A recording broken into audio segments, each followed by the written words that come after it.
Hi everyone, welcome to 5 Minute Strategies, Week 2. This week we're going to focus on engagement and assessment tool.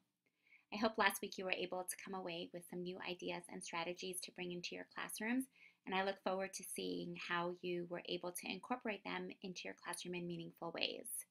I think it's important to recognize that while these are 5 minute strategies, they're related to concepts that probably deserve deeper dives than we're giving it in these couple weeks. And I hope they're making you think about the big, broader picture in terms of how you're reaching your students.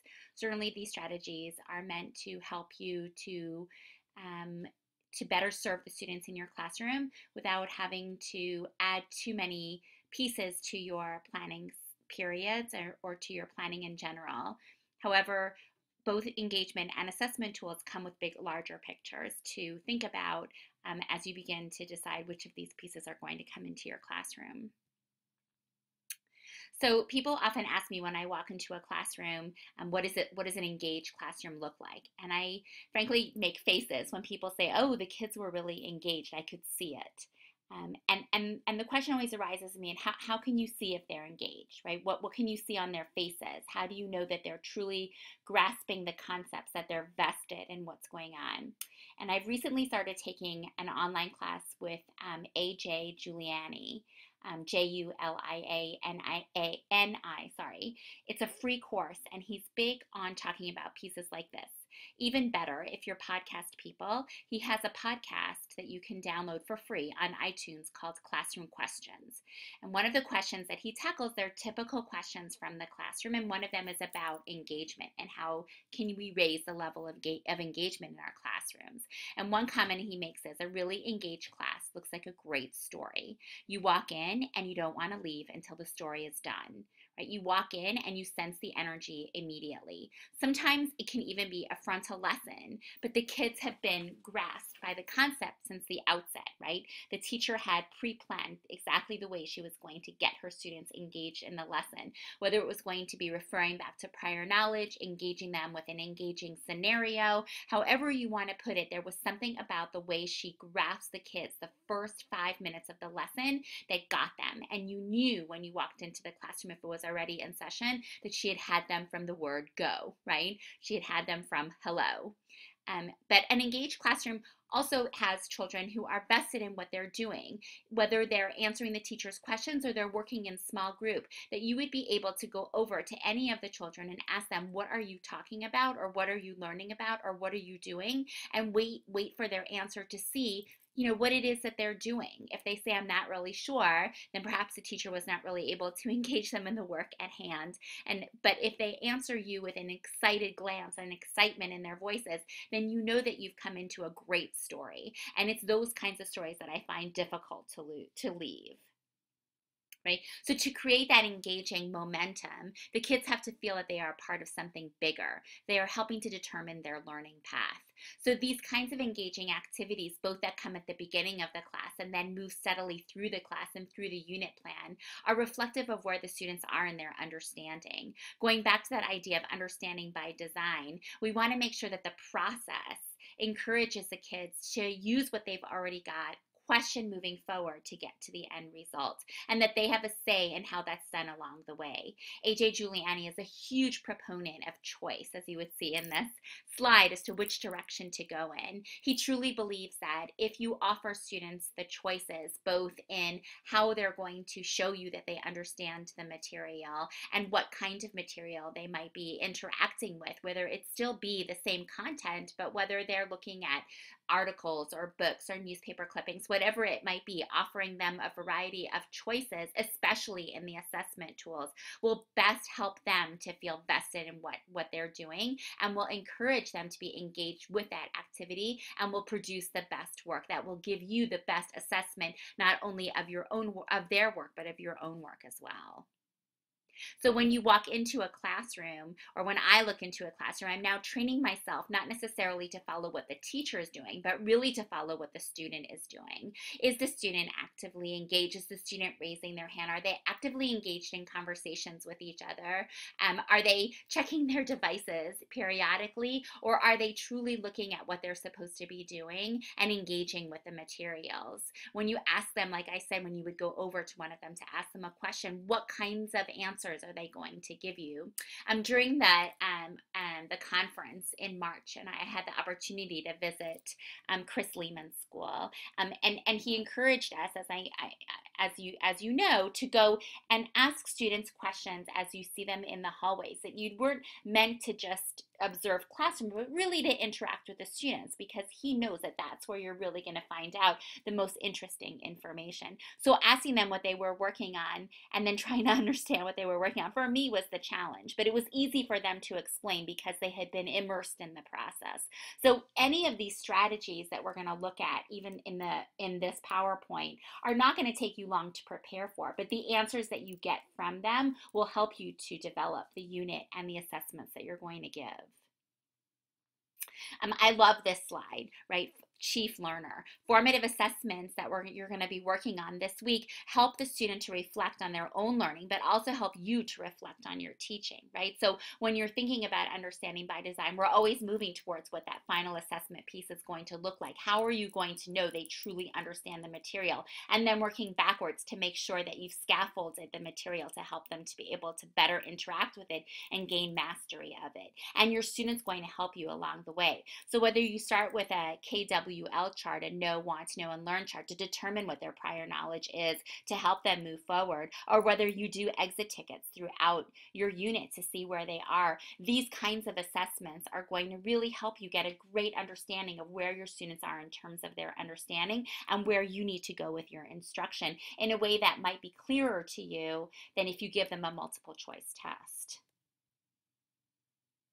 So Philip Schlechte came up with these levels of engagement, right? So when you walk into a classroom, somebody say, well, how can you judge what engagement really looks like? Well, of course it can look like any of these pieces, right? The top piece, the green piece, being true engagement, high attention, high commitment. The student associates the task with a result or product that has meaning and value to that student.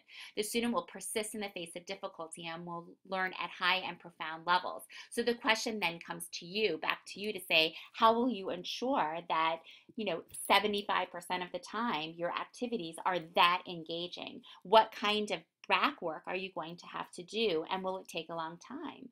So those KWL charts certainly don't take a lot of time, but they take planning. And then exit tickets don't take a lot of time, but then they take planning once you get the results. Not every activity, not every lesson is going to be able to be identified as the highest level of engagement, but that should be your ultimate goal. Next level, strategic compliance. High attention, but low commitment. The task has little inherent or direct value to the student, but the student associates it with outcomes or results that do have value to the student, such as grades. Student will abandon work if extrinsic goals are not realized and will not retain what is learned. Right? So a typical assessment piece, when an assessment piece is given, even if it's a written assignment and the grade comes back, we even filled with comments, but nothing's going to come of it. Teachers often say to me, I spend hours and hours grading, and my answer back to them is, well, what do you want the kids to do with your comments? So, well, I hope that they learn for the next time from those comments. And I said, well, what are you attaching to it? And I always tell the story of my older son's 9th grade English teacher. She would give the kids the opportunity to redo the assignments based on the comments that she gave. And she would give them the entire quarter to redo the assignments. It didn't mean that new assignments were not going to come. They were going to keep coming. But her comments had meaning because, yes, they wanted to get that better grade. And the way to get that was to read the comments. But the comments were going to help him to become a better writer, a more knowledgeable student in her classroom, that was going to help him in the end meet his goals and her goals, of course, of gaining mastery of this tools that she wanted him to master. Paying attention to those pieces that he might have missed the time before might help him in the next time to say, before I get the rubric back or before I get this assignment back, let me double check to make sure that the format she was looking for is truly in what I'm doing. Next level you have is ritual compliance, low attention, low commitment. The student is willing to expend whatever effort is needed to avoid negative consequences. The emphasis is on meeting the minimum requirements. The student will learn at low and superficial values. And of course, the next two are the places we don't want to go: no attention, no commitment, and diverted attention and no commitment. So not every single assignment is going to yield that highest engagement where we've really proactively planned it out to ensure that the kids have that relationship to the information and to the assignment. But even some of the pieces that I'm going to be sharing with you and some of the videos I'm going to be sharing with you this week will help you to gain that space. We're asking for them to be involved to help make decisions in how they show us what they understand from the material. When you ask for the kids' participation in this piece, the engagement will rise. Here's some ideas moving forward. The one on the left you see is the cube, and if you've taken a differentiated instruction course with me, this might look familiar to you. Creating a cube like this, for this one in particular, would be used for an language arts class, or even for a social studies class that was looking at a story, a historical story. The one on the right is an Amazon listing novel project. Could be based on pretty much anything. Wouldn't have to be a novel, could be a parsha, could be a character study. What would they do with the information that they've learned in order to create an Amazon listing that somebody would want to buy? The one on the right helps in terms of students' choice, right? They roll the cube to determine which piece they're going to be talking about, which piece they're going to be focusing on. You might create a cube like this to represent a certain parsha or a certain story within the parsha. Having the kids roll the cube to decide which piece they're going to start with first allows them the opportunity to say, okay, well, I haven't actually chosen it, but I've had an active role in deciding which piece I'm going to start with. The piece on the left is that game, Guess Who. Remember that game? So here you can see, instead of using those typical characters that we used to play with, the teacher inserted historical figures. Take 5 seconds, because that's all it's going to take for you to figure out what pieces you could put in that Guess Who game. Right? Even math equations would fit into that Guess Who game. The answer might go in there. And instead of telling your partner qualifications, you're going to give them algorithms to help them to figure out which number you're talking about. The one on the right is cute. It's a Twitter chat. And I've seen this done in classrooms as well, where the teacher uses those pocket charts to do it as well. As an exit ticket, tell me a tweet about what you learned today, right? So it has to be 70 characters or fewer. So a very short and concise way to show me, what did you learn today? This one is actually one of my favorites, what stuck with you today.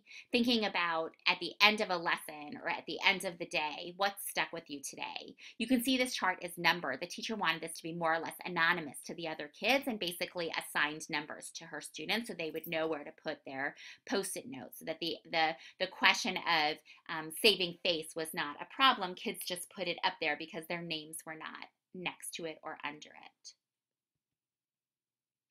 Always keeping track of not only when we think back to that chart of engagement, but measuring it up against the kinds of questions that we're asking our students. When we want to get the maximum engagement, we always want to reflect back to Bloom's taxonomy, because when you get to the higher levels, you're encouraging maximum engagement. So this week, we're going to look at strategies and tools for engaging your students. We'll look at tools and strategies to help you develop simple formative assessment pieces. Please make sure all assignments are submitted by the end of this week. Don't forget that assignments include the discussion piece, so please add posts and comment on your colleagues' posts throughout the week. And please don't hesitate to reach out with any questions or concerns. Have a great week.